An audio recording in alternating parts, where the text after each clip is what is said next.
Are you getting over your COVID?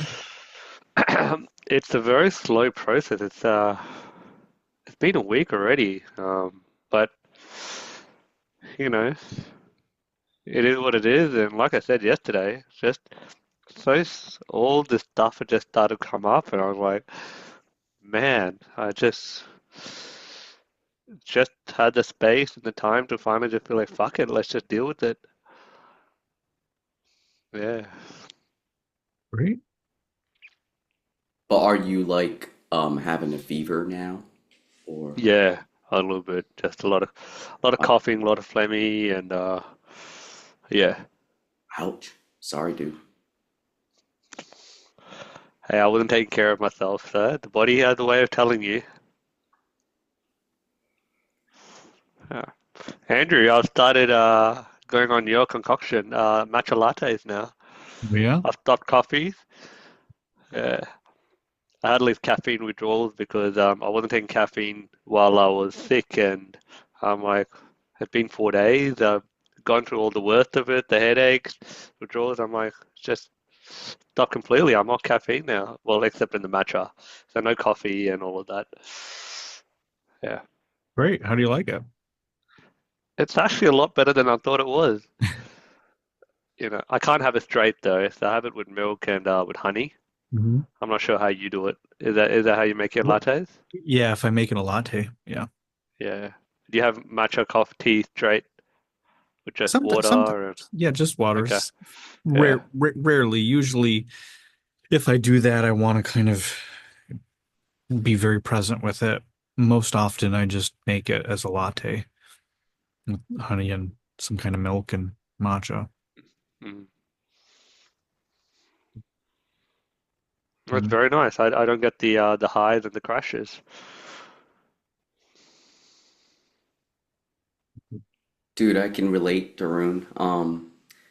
I like having cut some coffee or tea or some caffeine like first thing in the morning, but I found like I've just been kind of addicted to that train, where you get up and it's like bam, it's like my shot of adrenaline. So literally in the past few days I've been kind of detoxing myself a little bit from it just Mm. to have a break from it. Um, but I just love the taste of coffee. It's so it's so yummy. Yeah, and it's a weirder taste, isn't it? Because initially, if anyone tries coffee for the first time, it's like, ew, yuck. Do you have your coffee black or with latte and with milk and stuff? Um, I like it like almost always, but like these days I just use like an instant coffee mix, or sometimes I'll have it Yeah. black with a little bit of oat milk or something like that. How about yourself? Yeah, just straight black. Yeah. Yeah. Um, yeah, it's black. But what I've been finding, like, I've known this for a while, but I drink coffee to make myself feel good, right? Yeah. And like emotionally feel good. Yeah. So I'm tired, I feel like ass, and I'm using coffee, and just like the past 4 days, I'm like, I've dealt with the worst of it. I can handle this. I can slowly absorb these feelings, and what is it about, as opposed to resisting it. And so it's a very spiritual process for me the past 4 days, past 5 days. Like, what is coffee actually covering up? Wow. What was it Yeah. covering? Um, Look, I can't tell you, but I can tell you there was a lot of uncomfortable feelings. I think initially, it's at the start of the day, it's about being productive, and there's a fear about not being productive, about Neil, like you're saying, just starting off the day with bam, like all these things need to be done. And I think there's some discomfort that I won't be able to do it without assistance. Um, if whenever I feel like I'm lagging behind, and instead of actually going into the feeling, bam, another adrenaline shot of coffee, and um, yeah, and so then it just became I wasn't even getting that high from caffeine anymore. Just more coffee would um, just make myself feel good, or not make myself feel the shitness of maybe not being as productive as I like. A lot of Yeah. people use it as a ritual. becomes a very ritualistic thing. Mm.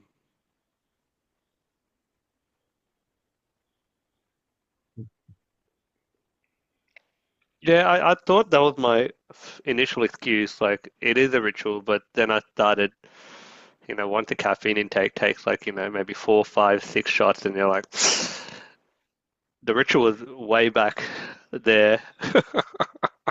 It, it's like you can't be having 6 rituals. Um, but yeah, that was my initial thing. I'm like, yeah, no, I love coffee, just first thing in the morning, lovely taste, and I'm like, why isn't anything else be able to replace that? The warmth, the tea, anything else. I try to replace with anything else. I'm like, well, it's probably just the caffeine and caffeine doing something. Yeah, yeah. So out with COVID, out with caffeine, and we'll see how we go. And with some matcha. Yeah, in with the matcha. Yeah.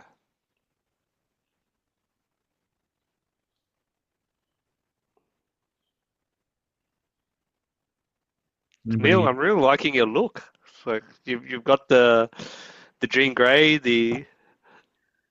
Thank you, you man. know, I wanted to go a little bolder this time with the highlights. So, yeah.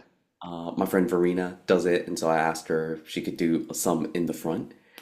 And I'm still getting used to it a little bit, but it always takes me like a little bit of time to adjust. But thank you for saying that. I appreciate that Very too. rock star. Thank you, Very, man. very rock star. Yeah. I thought the work was graying you. I know, right? When she was like when we were talking about colors, she was like, "Do you want like a very like ashy gray?" I was like, "I don't want it to look like I just have gray hair." Like, but so we kind of settled on this. Uh, yeah. But yeah, thank you, man. So, anybody want to talk about anything? Any questions? Got a question about matcha. All right. Is it like derived from cannabis? No. Because when I got a matcha latte from, I think it was Starbucks, unless like it was a really dodgy Starbucks over here, and but I was like, it tastes like cannabis. Nope. Nope. It's from the tea plant. Okay, From the It's same green plant tea. all other tea is from. Yeah. I won't Yeah. go back to that Starbucks then. Maybe they just slid something into it. Yeah, maybe that particular barista made it taste like cannabis. Yeah, Maybe what they were doing kind of fell into it. yeah, maybe. They handed you the wrong drink. Yeah. They're like, "Oh, don't." It was really awkward as well because I was at work and I was with some of my patients and I was like, this is really hard to drink right now. What Yeah. do you do for work, Joe? What do I do? Yeah. So, well, at that point, I was working with people with eating disorders, and so we were taking them out. We took them out once, Starbucks and get twice. them high. Yeah, but we had to because they have like a strict routine of kind of obviously 3 meals a day and then snack times halfway through Oh, the morning and then halfway through the afternoon, and then to get them used to because they were inpatients, so they were in hospital at the time, and to get them used to kind of going out and eating and drinking out in the community. We'd take them out and kind of observe them, make sure that they drank it all and whatnot, and they had like strict things that they couldn't have, like a set amount of calories that they needed to have to kind of build them up and stuff. Um, but we would kind of be role models in that, so um we would go out and have a coffee with them. So on this particular day, I thought, oh, I'll try a matcha latte. And then I was like, this is so hard to drink. Now I don't want to drink it. you're like, am I spacing out right now, or Yeah. I'm not just having a Could have moment? been the L-theanine in it. It has a really calming effect. Yeah, Okay. Interesting. Okay. It's what counters the caffeine. Oh. So Okay. if you take the matchas, the whole leaf, it has matcha is essentially just green tea as the whole leaf. So instead of steeping the tea and extracting it, matcha is just the green tea leaf, essentially ground. So you're taking in the whole leaf. Andrew, I tried. Uh, there's a period where I was doing these experiments where I was like, oh, maybe if I just take more L-theanine, I could take more caffeine. And I see Darude nodding. Maybe if I take more theanine, I could take more caffeine, and it would just level it out, and I would just be like Just perfect. they would just neutralize each other. Yeah. Right. It didn't quite work as well as I expected. Darren, you tried it too? If I do cocaine along with sleeping pills, is that just going to keep me normalized? Right, exactly. Pretty much, yeah. Nope. Didn't quite work that way. Uh, If I smile while I'm suffering, is it just going to make me normal? yeah. Yeah, yeah. Yeah. Darun, we can't hear you, man. The things that we do to justify caffeine use, and Glenn's just probably just putting it in our face. Is that coffee in there, Glenn? Just water? I've tried to kick the coffee habit a couple times in the past, and after some days, it's like I don't know. It's like, why do this? Like, I love the taste, I love the feeling. It's supposedly good for you or not bad for you. So it's like I'm getting back on it, and The water or caffeine? coffee, coffee. Glenn's like, I'm done with that water crap. Get back on coffee. Man, I've known people who like gone through periods of their life where they didn't drink water. All they drank was like soda and Okay. crap and Red Bulls. I think that's Well, not there's still liquid there. That's what they told themselves. All right, I have a question. We could just make the social hour if you want. Sure, I mean that'd be great too, but I I don't know how useful I am here today. What do you mean? Just because it's social doesn't mean you don't need to have a youth, Andrew. Oh, can answer all your social questions. but since you would like to be helpful, Andrew, I have a question. I don't have to be helpful. I would like you to be helpful. Right. Um, I've heard often it mentioned by you, and I've The seen rumors are true. Darren, what's it? I said What? the rumors are true. No. Um, I've often heard, you talk about, and I think I saw it on one of the on Carl's old workshop recording. Someone mentioned something about this. Um, about how do I phrase this?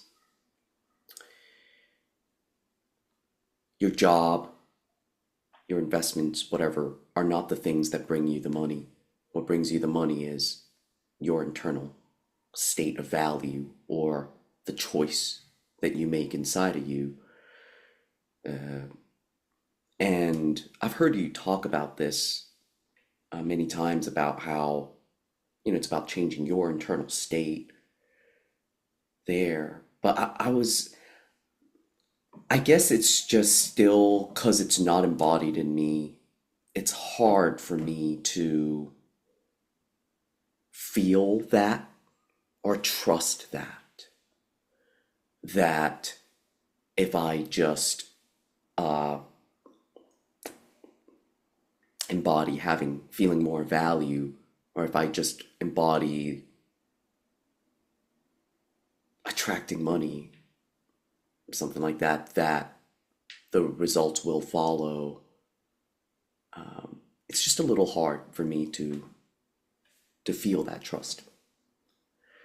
I guess my question is, how do you have any tips on how to feel through that, or how you kind of trusted in that, or how that journey goes? Anything you could share, I think would help me to better understand, and deepen my trust in that. Have you ever done the archetype of trusting in your value or worth?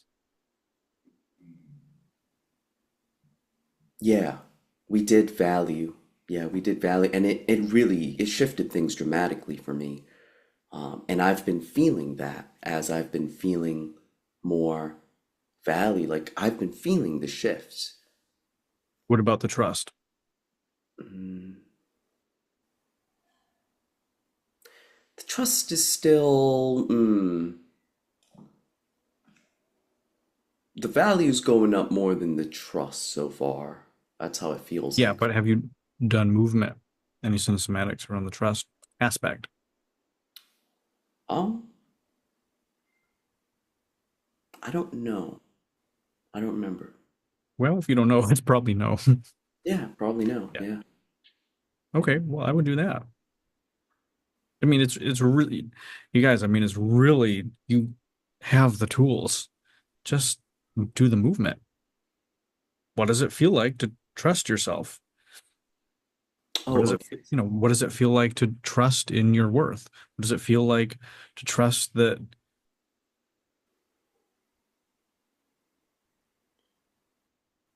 people will see it? Whatever it is. You just play around. You just explore and play and see what the linchpin in it is.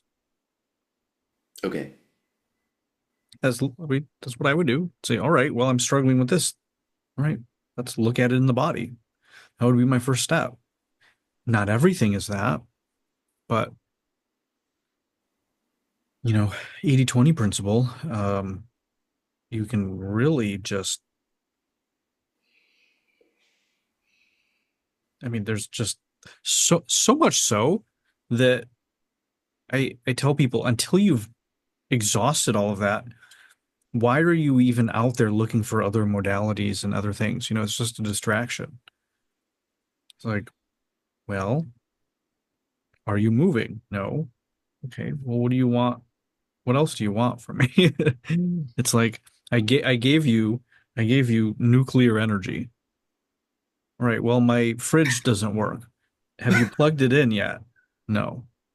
Okay. Well, that's on you. It's so simple when you put it that way, but it's just, I need this reminder. Thank you. I will do this movement now for trust. And yeah, it's like you've said it before, but sometimes I just need to hear it again. Yeah. I mean, we need to hear this, sometimes thousands of times before we're ready for it. Yeah, thank But you. yeah, but a lot of people don't even realize they can do this. They're just waiting around for me to tell them. It's like, all right, you can get so much from just doing it yourself. Now you might con yourself. You might not get the feedback from me. It might not be completely accurate. But anyone who's my client that's done enough sessions with me is capable of exploring it and playing with it and saying, all right, well, I've done all of this. And then you come to me and say, hey, I did this, this, and this. I realized this and I broke through that. And there's still this piece where I feel like I can't. Okay, great. Um, I mean, I've shown you, I've published the videos of me being like, this is what I'm doing. I'll shake my hands. What does this feel like? What does it feel like to spend money this way, to give? And I mean, that's literally what I do. I mean, are there mystical things? Sure. but are they related to just these everyday things? Not most of the time. It's just, I think one of the biggest struggles is people not realizing it can be this easy, as well as realizing that it's actually this powerful of a modality. Most people just don't get it. It looks like nothing to most people. And even those of us that have gone through it and done it, most people aren't moving.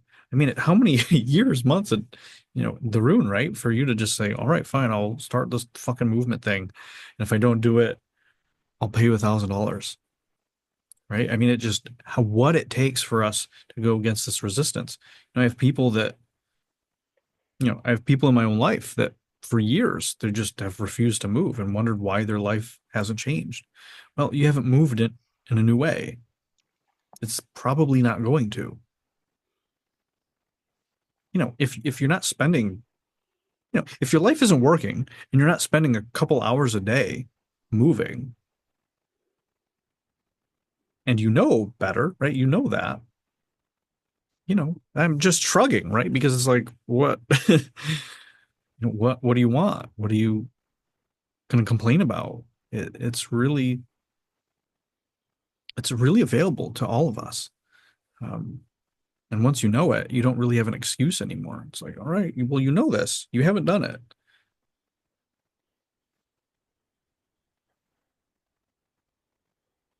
And I just think people, yeah, they don't realize they have something this powerful. It's like these things. Like this thing in almost everybody's hands can make you millions of dollars and solve all your problems and give you the answers to pretty much everything humanity has ever known. And what do most people do with it? They watch cat memes while they poop, you know, or yell at people around the world that they don't even know. Not everybody, but so that's kind of what this is like, is that this cinesomatics is really this powerful of a tool that, can add zeros to your income. I mean, before my death, it will probably be, it very well may be responsible to helping people make additional, collectively, billions of dollars, and orgasms and intimacy and health and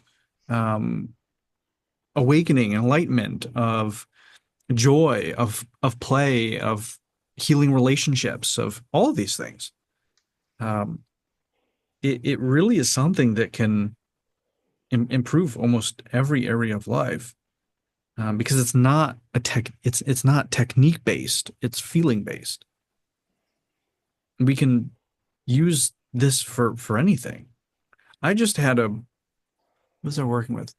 I was working with a client, and there's these emergent things. So as I'm working with people, new ways to use this work present themselves. Because I'm working with new people and they bring a new energy it's just different than mine. And so I was working with one client, and she's like, well, I got them here, and then the other person's here. And she's doing this. And I'm like, oh my gosh, she's spatially putting her relationships in the spatial arrangement. Like, oh, and it literally just gave me a brand new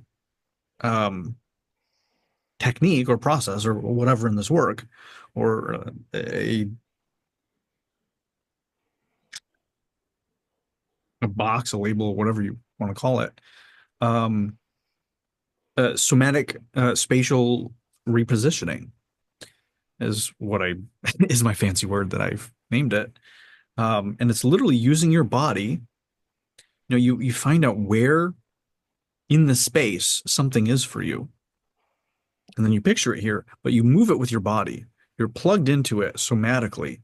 So you're actually moving it around in this internal, in this internal spatial system, right? Because if I said, all right, let's just try this.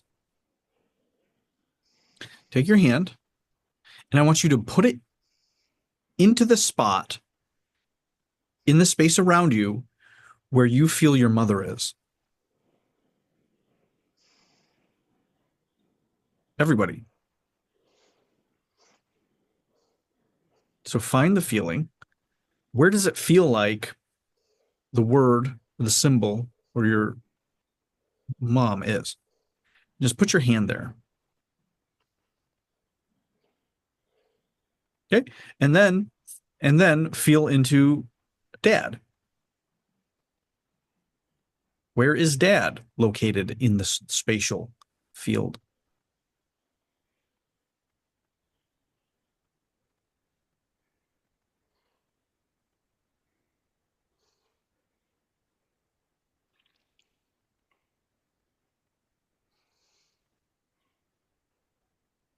Right. And then, how about something like food? The concept of food. When you feel into the concept of food, where is it? So this is completely non-rational. This should probably make no sense at all.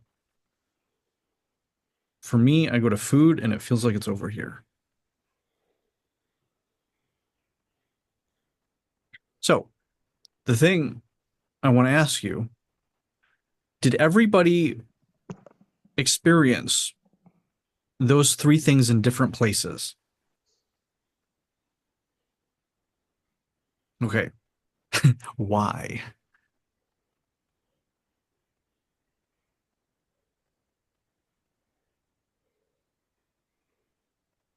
Why those places? And why were they different from a theoretical standpoint? Not unique to you. What are some hypotheses?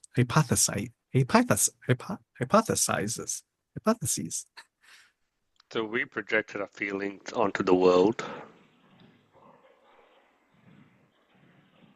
and directionally and within space symbolically represents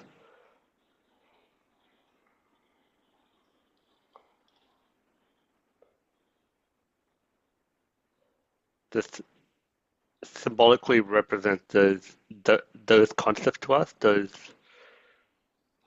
how we feel about those things to us. So that's an explanation of what it is actually, but not why it's actually there. Okay. It's a start. Good. For me, food's just like right in front of me, probably because I eat, like food like right here. So I guess it feels a little literal for me that food is right here.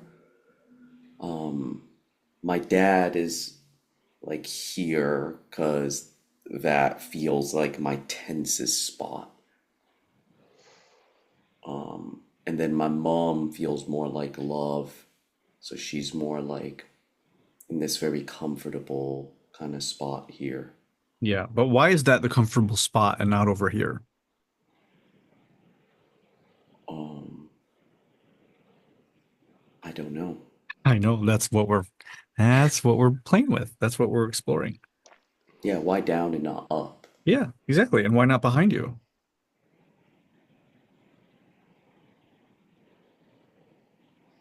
I feel I can feel better. I feel I can feel the space in front of me better than I can feel the space behind. So Mhm. I didn't even really consider the space. Exactly. Well, this is why we're having you walk backwards. Right, right. Huh? See? Yeah, Yeah. yeah, Isn't that cool? it is. It's You just fascinating. have it mapped out. Yeah, yeah. Yeah, out of your consciousness, out of your awareness. It's just the back behind you is mapped out. It's that way for a lot of people. Yeah, fascinating. Wow. Yeah. Imagine how much more resourceful you'll be, how much more range you'll have when you add in twice as much awareness into your existence. Yes. Wow. Yeah. You, right? Maybe that might contribute to making more money or being able to have more value or something like this. Yeah. Yeah. It's possible. Yeah. It's just So something when I, nobody, almost nobody even knows this. Like, this is not even a thing anybody even realizes or thinks about. Just like how moving in your body relates to the mythologies that run your life. But once you hear it and once you experience it, you're like, well, this makes total sense. This is so obvious. Yeah. But until you're shown, until someone tells you, like me, until somebody told me and showed me, or I experienced it with this foundation, it doesn't even feel like it's a thing. It doesn't even, it's a nothing. But once you know, Jesus said, I forget, I'm going to butcher it, but for those of you that have eyes to see, kind of thing. It's this idea. For heaven is those, on earth for those who see it, something like that. You told me this. Yeah. yeah, but there's another one. It's like for those who have ears to hear and for those who have eyes to see, I speak directly. Mm. For those that don't, I speak in parables, something like this. I really should have those memorized, but I'm more of a I have the feeling and the understanding and the embodiment of it rather than the literal. Like even in this could be a story too, but I remember in school, I'm much better with conceptual understanding than memorizing dates, times. It's like the 23rd president is this, and he was born on March this, and this. I just never cared about any of that. But understanding why they chose to have this battle and the outcome of it and the effect that had on the nation, that was much more interesting to me than those memorizing details. It's maybe a story or just how I'm wired or something like that. But when it comes to these quotes, I get the sentiment, but sometimes I don't get the verbatim. That exercise, where's your mother, where's your father, and where's food, that kind of just blossomed out my feeling. I just, that was just really, really bizarre. It's like mother, father, and then food was like I had to go into another dimension. Oh my goodness. And I just feel so much more now, like feel so much I'm feeling right now. Um, Well, I did it the first two a relationship, but I wanted to mm, add in just another concept that wasn't just relational. mm, mm. Initially, when I was saying that, okay, we put our feelings out here, and that was more for, I suppose, people who haven't really integrated it, and I thought we put our feelings out here in space, so we have a better way of relating to it. But when you said, okay, food's here, and I'm like, okay, fair enough. It's not just people who haven't integrated things. Like you've integrated most things, and food is still here, and I don't know wherever mother and father, but I guess it's here in space as well It here. it is to relate to it, but we're projecting into Mm, the field because it means something. Just like our hands, right? Our hands, our feet, every part of our body represents something in the holographic field. mm, And so in our internal nervous system and psychosomatic landscape, we're organizing things. It's like your feet don't grab your cup and your hands don't walk you around. Right? They're in a proper order for a reason. Um, and then, but oftentimes, some people laugh, but those are some cancers where they think that the brain is more important than the liver, or the heart is more important than the sphincter. I mean, whatever it is. Um, if you just think on a more esoteric metaphysical level of when the butcher thinks he's the captain of the ship, there's a problem because he's not. He's the butcher. So the organizational structure, the hierarchy of things, is very important. If there's no hierarchy, there would be no. I mean, there would just be. It would just be a swirling swirl as it was in the beginning of time. But if you have judgments against hierarchy, if you say fuck the patriarchy, well, good luck with everything that the patriarchy has provided you, which is probably a lot of things. So you can have issues with certain people and patterns and mythologies, but as soon as you attack an entire archetypical structure, you're out of relationship with it. You're rejecting as well all of the resources. So as you get more embodied through the movement, you turn on these parts of your body. You get them plugged into the field and you move through the stories and the blocks and the limitations and whatever it is. Those are in the way of you having access to. And so this particular exercise that we're exploring here is why I'm bringing this up, is to reveal that it's not nothing. That's the most important thing that I want to share. Rather than giving answers and some mystical explanation, it's that it's not nothing. I do this for people too at the same time. I say, who would you rather run your business? This person or this person? Almost every single person who's not absolutely batshit fucking crazy and dysfunctional, nearly every single person will say this instead of this. I say, why? It means it's not nothing. So they don't necessarily know what this means versus this and why they want this person running it versus this, because this is nothing, right? There's no words for it. There's no CEO checklist that says, are you this or are you this? But maybe if some businesses hire me, there might be. Well, that's the kind of thing that we can do. We can, go in and, I can, have their potential hire.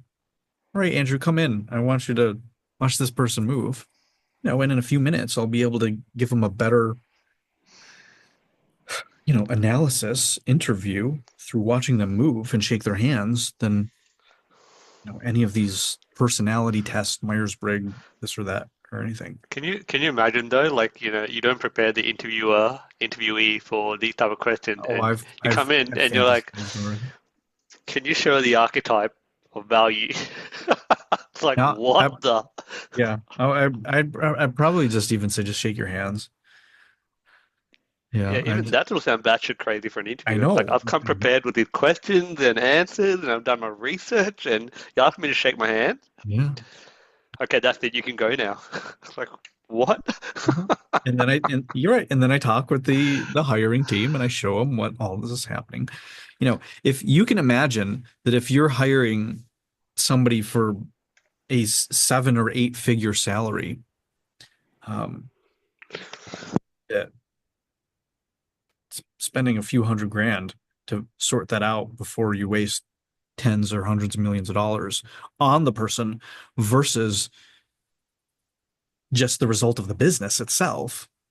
For the right businesses, that would be very, very valuable. So we'll be doing that someday. Once I can demonstrate that shaking hands can reveal those things. So in time, but there's a lot of fun stuff like that we can do. Even politics and business, hiring. It would be great to have. I mean, we could have there's just so many things that we can branch out in. Applied cynicism. Oh, that's great. Applied cinesmatics in the military, in government, in schools, in HR, hiring people. We can have just whole divisions of people trained in this to be able to. I mean, I can read people's mind. I can read their body. I can really, you know, it's like a lie detector. Show me in the body. All right, show me being innocent. Show me being guilty. Right? This sort of thing. Um, there's a lot of applications. But it comes from feeling. You have to have a clear vessel. You have to have these reference points. So unfortunately, it's something that is very, very hard to scale. Um, that's why you have machine automations. It's very hard to scale mom and pop, hands-on, one-to-one businesses. Um, that's just the nature of it. So that's why a lot of the psychologists and therapists and coaches, they're just assembly lines. You know, 9 times out of 10, it's just an assembly line of going through. Most of those people should not need therapy. Now, it's not to say you have to be perfect. It's not to say that they can't help people, but you'd be amazed how many people come to me and said, essentially or blatantly, how useless their past therapists were. Um, I have so many testimonials on the website of being like, I learned more in this one session than a year in therapy. It's like mostly because those people are not required to have done the work themselves. You're not required. There's no evidence of embodiment required to get your diploma or certification in this stuff. You demonstrate knowledge, sure, but ChatGPT can do that. Can't feel. So any of you that are looking to do this as a career, your jobs are saved for now until AI can feel and read energy, and sense your body. Jobs are safe, but for those of you that rely on knowledge, it's the beginning of the end. So, yeah, if you guys aren't aware of what's happening with AI, the world's going to look very different in a few years. That's another rabbit hole. Andrew, can I get back to the movement thing and ask a Yeah. question about that? Please do. So, you've showed us examples and we've done the work where you video us and you say, show me this, and then we watch it and, we get figure things out that way. But when you say like an hour or 2 hours a day, what does that consist of? Is that some other kind of movements or? Yeah, yes, and both also. The archetype work is great, shaking hands.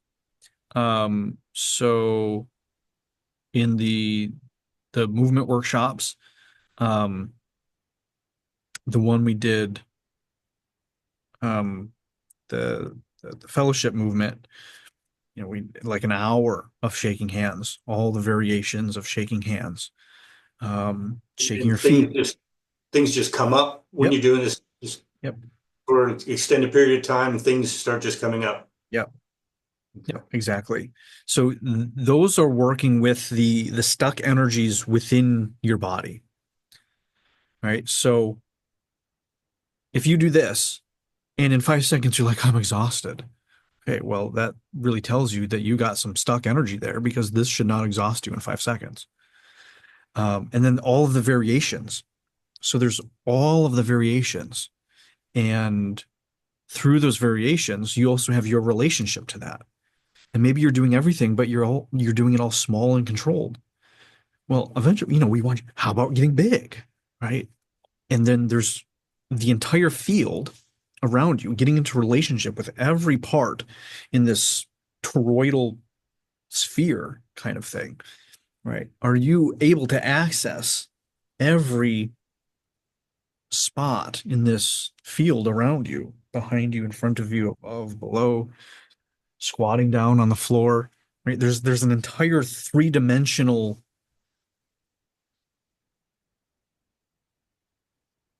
spatial field around you, that's your fractal of the hologram. And the more you're disconnected and blocked and unplugged from it, the harder life's going to be, because you have unplugged from the field of everything. Holographic field, the quantum field, the field of life, whatever you want to call it, Holy Spirit. I mean, there's different names from different places. And so what we're doing in this work is that if you just get your body moving, that's why I just say move. I don't say do this one movement for 30 minutes every day only for everybody. And what Alec needs to do, as we talked on the fellowship, of the stomping, and Neil doing them backwards, many people can benefit from those, but those were specific for them, for what they needed based off of what was revealed. I walked backwards today for a little bit. It felt so good. It's like, ooh, I had a new awareness. Walking forward, sideways. There's all of these variations of moving through the world. And as you explore more of those literally in the body, they translate respectively to symbolically moving through the world. If you only know how to move through the world like this, well, you're only going to have this kind of result in the world.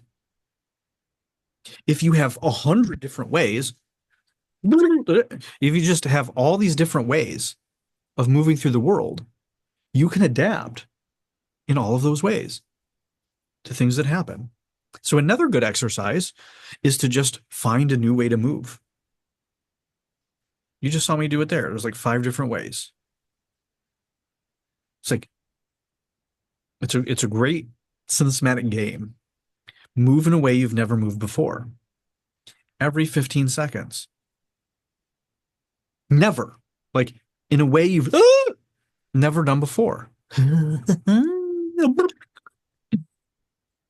I have to do some pretty far out ones now, because I've gone through a lot of the easy ones. Can we play the game together? Yeah, sure, go for it. All right, well, we can play here. Why not? So go for it. Find a way to move you've never moved before.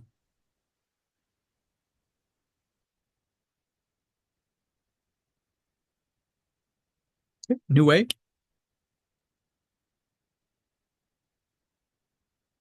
New way.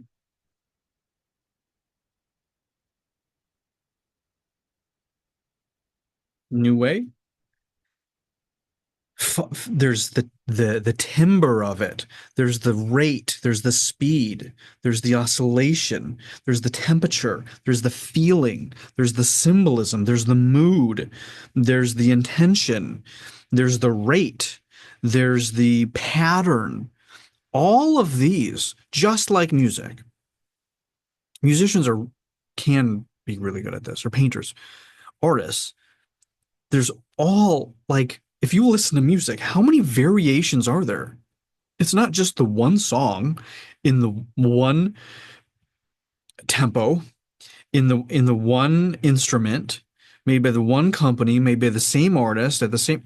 I mean, it's like if anybody's ever just heard like a square wave or a sine wave, beep, it's just that it. Imagine if all songs were just that, and there was like a million of just that.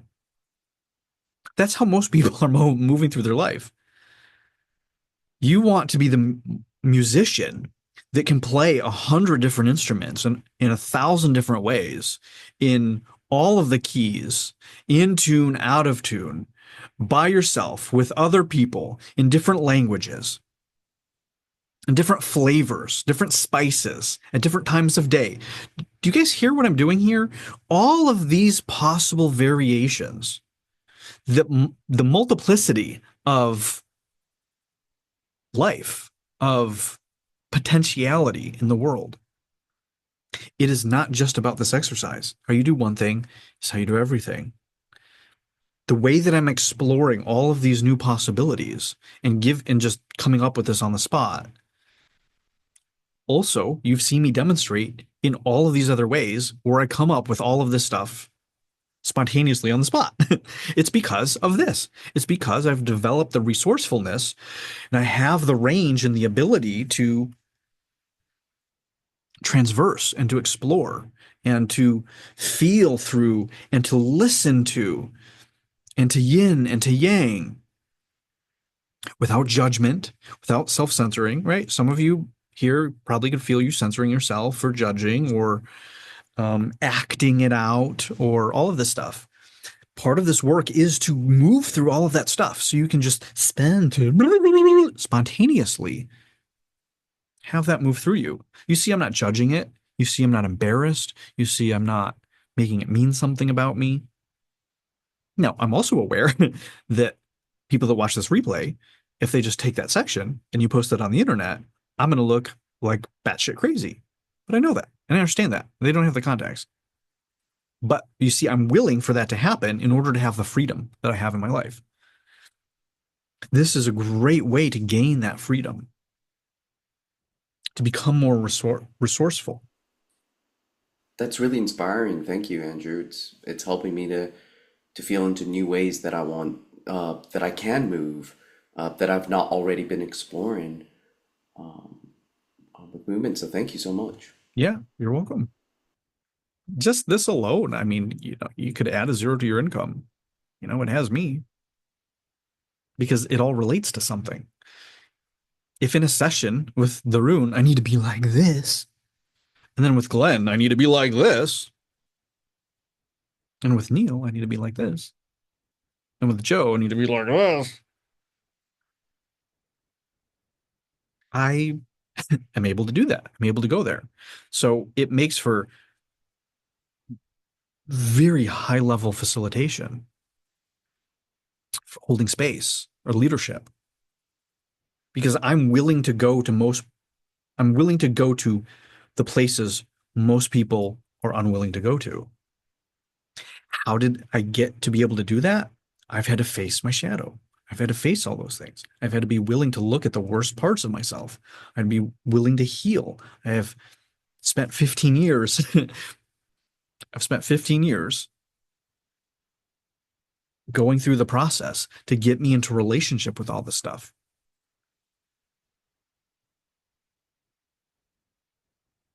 And there's still more. I mean, just today, right? I just tried things. I've done them in ways I've never quite done before. You'll find similarities, right? I could go like this. That's different. Different.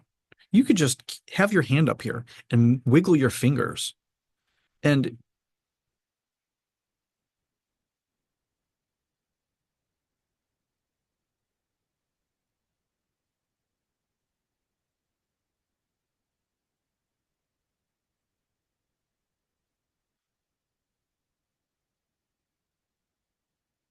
just go and go and go and explore and explore and get creative. And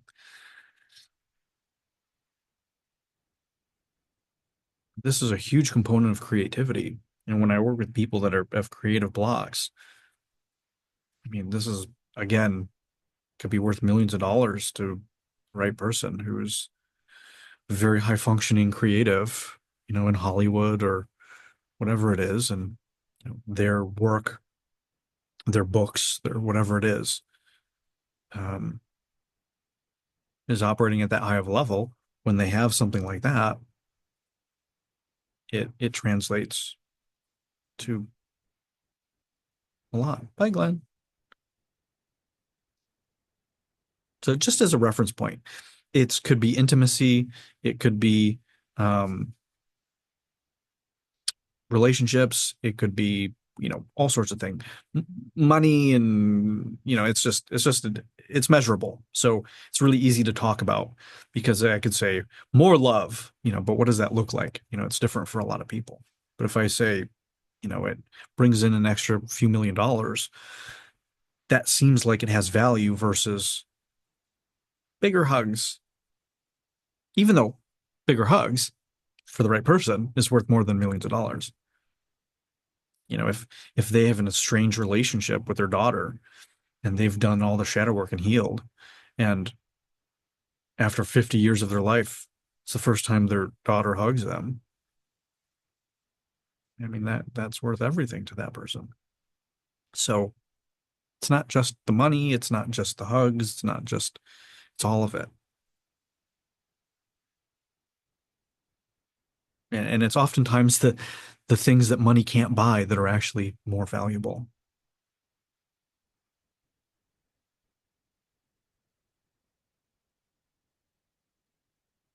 So, what are you guys hearing today? That was a fun, unexpected. I mean, I think it was profound. Thank you so much, Andrew. Like I'm it's just kind of like opened up movement for me compared to the way that I have been doing it.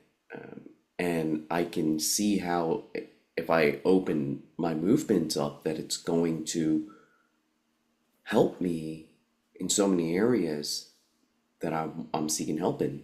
So yeah, I'm excited. I'm looking forward to playing with with these different things. Like even just with walking. Right now I'm just walking backwards, walking forward, but just with the spatial awareness to the back, which I'm not doing right now. Like when I'm walking backwards, my spatial awareness is in the front. Well, I mean, it's a little, but not entirely in the back, and definitely not when I'm walking forward. I don't have that spatial awareness in the back as much. But then also with all the creative ways to explore movement that you talked about, I can be doing that in so many different ways. Just the walking backwards too. Yeah, we'll do more of this in the systematic exploration workshops. It's kind of as people get more open to the process and understand, I just paid how much money to just sit there and go blah, blah, blah.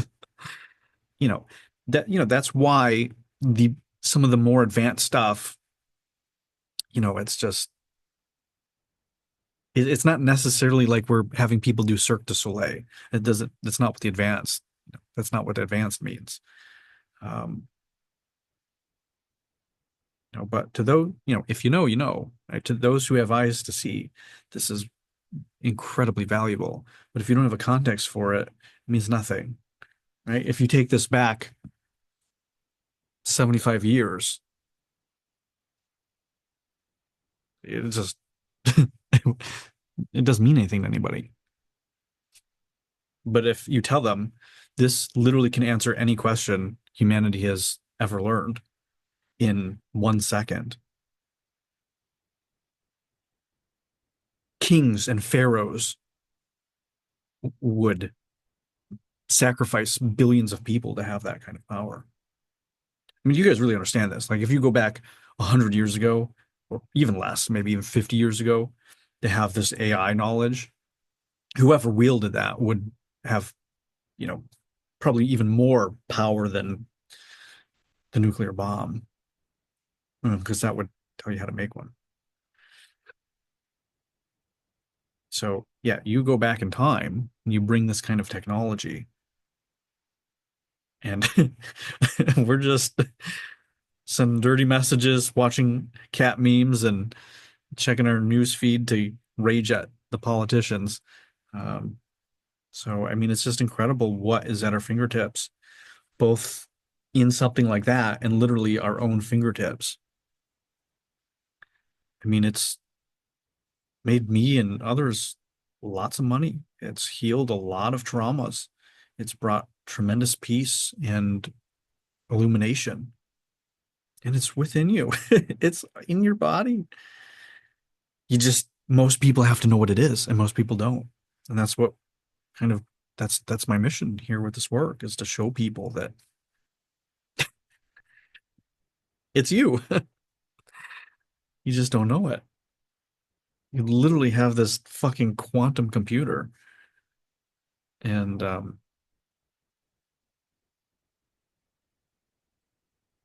most people don't know how to use it. I mean, I barely do. I mean, you can imagine that if this is just 1%, very profound.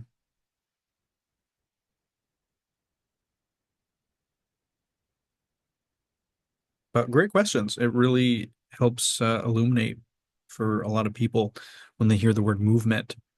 Um, oh, is this just fitness? Is this just working out, going for walks? Oh, is this just doing archetype sessions with Andrew?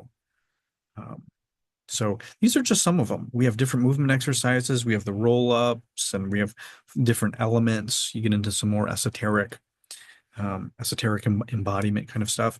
We have a whole program of Arcana Somatica, which is going through each of the archetypes of the major arcana through the body and embodying very, very high level archetypes. Um, yeah, I mean, there's just all sorts of stuff. We just, we just need more people at those places to do those kind of programs. But there's so much. There's so much. People come in and they're like, oh, all right. I'm not crying every day. Thanks, Andrew. See ya. Like, man, this is just, you've heard me say in the calls, like to Danielle, I'm like, this is just the beginning. It's like one session you think you're fixed. And it's like, no, 2 years in, and you're like, oh my God, I'm at peace. Yeah, great. Now you can start living your life. Stop fixing, start living. And each time you get to that next level, this is just the beginning, means something different. When people come in and they're tremendous suffering and they hear me say that, they hate it. Why? I need it now. It's been so long. I've been doing all this work. Yeah, it's just the beginning. No, no, no. It's the end. I want it to end. That's what I said when I started. And then I broke through.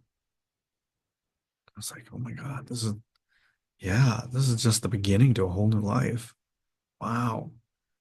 I mean, once, yeah, let's say about 5 years ago, approximately, it's like, oh my God, I can finally start actually living my life. Oh, my life begins now. And who knows? I might say that same thing if when I have my first child, something like that. Might say that same thing on my deathbed. This was just the beginning. My whole life. Yeah, maybe. So, what are you guys hearing today? We'll wrap up or learning or getting from this. Oh, we can't hear you. Just really inspired, just like with Neil. And I think for me, I've been putting up so much resistance with movement, and only relatively recently that I've just started moving like at a regularly, and now it's like, oh my goodness, it's introduced the element of creativity to the movement that I didn't think I had, Andrew, and I'm just doing Oh, it right now. that's why you didn't think about it being creative. Right, Yeah. right. And so now just doing like every 15 seconds do that. I'm like, oh wow, like I don't know, just very inspiring this session. Yeah. I'm like I before it was just hard enough just to get like 10 minutes, 5 minutes, 2 minutes, and now I'm like 2 hours. I'm like, wow, like 2 hours of this isn't fun. Like, Yeah. you know, Well, this is I'm how like, you relate to yourself. This is how you relate to life. Right? This is not just movement. This is your life. mm, How have you been holding back creativity and seeing creativity in your life? Right? right. How have you been trying to get through 2 minutes an arduous process versus having fun? Yeah. 100%. 100%. No, that's absolutely right. Great. Wonderful. 2 years in and I'm still learning.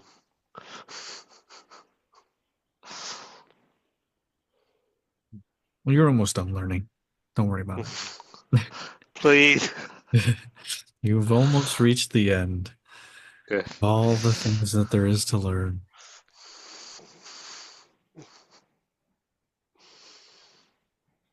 Anyone else? Final thoughts? Is that a This is good. sufficient Thank you. enough? Oh, go ahead, Glenn. Yeah, that was definitely helpful. Um, one thing I had been doing was using the movement to like process questions, or like I would, ponder, what is being small, what is being large, and just sort of let ideas come to my mind while I moved. But I still wasn't doing like the really lengthy creative movements like you described. So I understand that now, and that's helpful because it was like, all right, what do I do now, sort of thing. So Well, good. does that show up in your life? What do I do now? Yeah, I mean, if you can even get another thing from this, everything is a teacher. Even in just this realization, even what you said, everything. Oh my God, that's how even how I'm talking about this within the question reveals something in my life. And so this is how I go through life. I mean, there's riches everywhere. And it started off with these immaterial riches. And now I have many material riches. But it still feels like, oh my God, everywhere I go, everyone I work with and help, it's just I'm always learning. I mean, there's just so much value everywhere. You just have to open your eyes and see it and let it in. The answers are everywhere. Sometimes we need a mirror. Sometimes we need a poke. Sometimes we need to fall in the water. So yeah, Glenn, that's also the using it as sort of a question and answer system. That works very well too. The only concern is, someone that has a lot of distortions.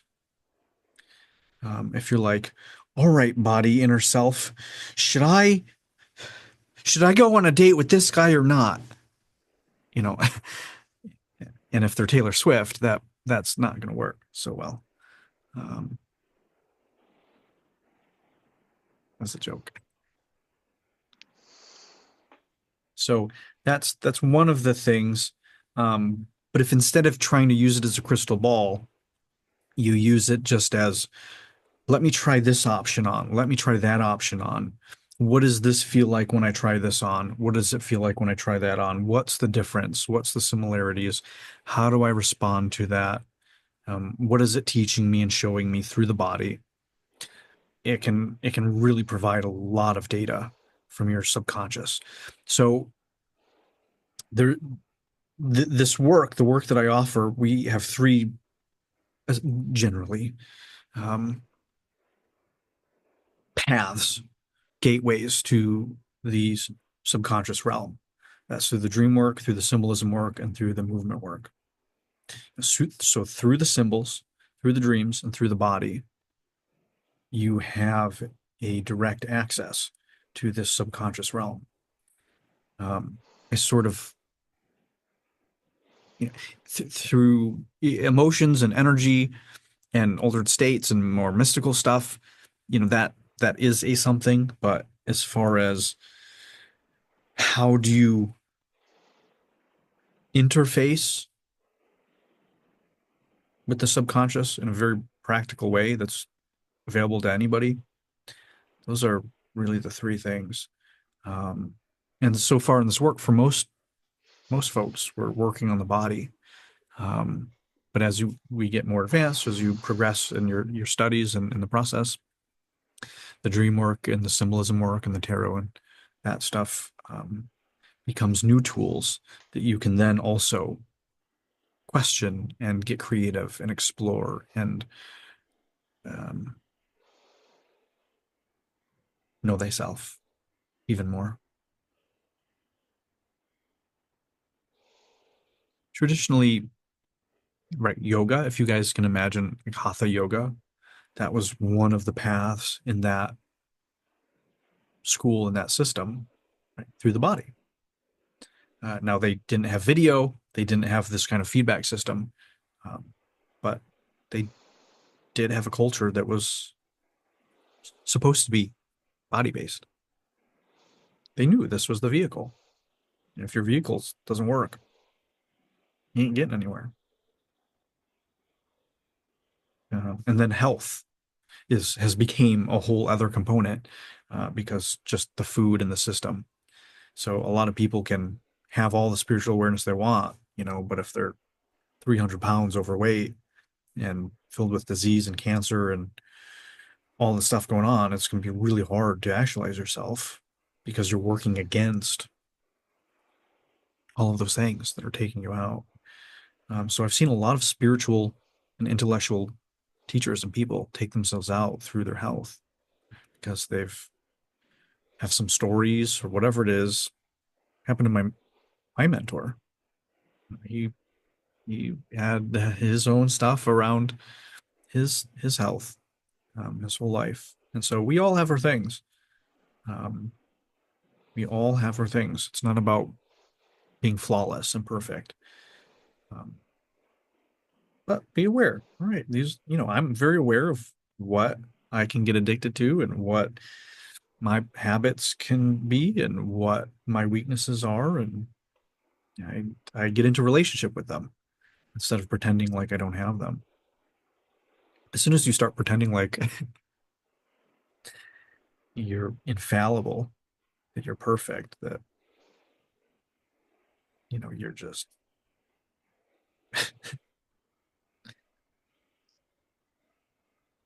but at the same time, if you think that there's something wrong with you, you're broken, that doesn't work either.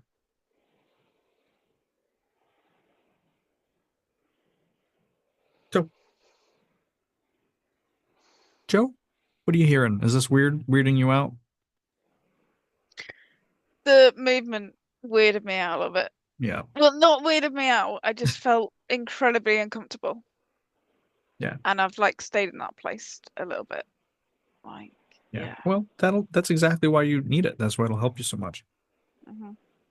It's what nobody wants to hear, but that's what I'm here to tell you. The very thing that makes you the most uncomfortable and that you avoid your whole life is gonna be the very thing that moves you forward. Welcome to Go Andrew Daniel, Gabba Gabba, Barney time. Those are children's shows, if you guys didn't know. Barney, that takes me back. If you want to get really weirded out, watch some Teletubbies and Yo Gabba Gabba. I don't recommend it on drugs or sober. Yeah. Yeah, I remember the Teletubbies craze, and I think I was just a little too old at that point to go along with it. But I just watch it. I'm like, what? Why are people watching this? What's Yeah, you going remember that little baby in the sun? What the fuck? Yeah, I was too old for it too, but it was certainly a thing. Yeah, it was huge. Yeah. So much so that they made the Windows XP wallpaper. The Teletubbies. I don't It's a, remember that. it's a nerd joke. Maybe I'm showing my age. I miss Windows XP. Yeah, the background that looked like the Teletubby land. Oh yeah. All right, one person. Don't remember. It's all right. It's a nerd joke. Won't land for everybody. All right. Final thoughts. Wasn't it will.i.am that did the voice of Tinky Winky? Oh, I have no idea. I think I heard that. Really? Wow, I didn't know I that. think so. I think that's what I heard a while ago.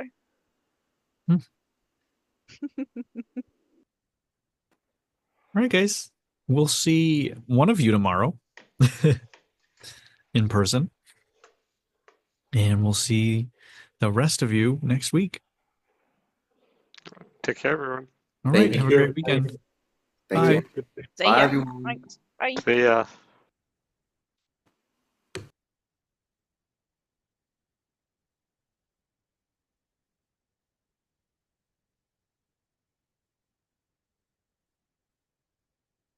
All right. For those of you that made it to the end, we got this week's on cinesomatic relation this weekend. It's too late to sign up for that, but maybe we'll do it again if you want it. Cinesomatic exploration, that's online in less than a month. Come join us for that. If you liked the movement stuff we did here today, Slackline in June here in Nashville, the Life Map in August, and the Mysteries 10-day retreat in Tennessee, October of this year. Thank you guys so much. Visit andrewdaniel.org/events to register for any of these upcoming events. Spots are extremely limited. Less than 10 people in all of these events. Less than 10 spots available. Some of these only 5, the in-person ones. So if you're interested, go and sign up if there are any spots that remain. We'll see you next time.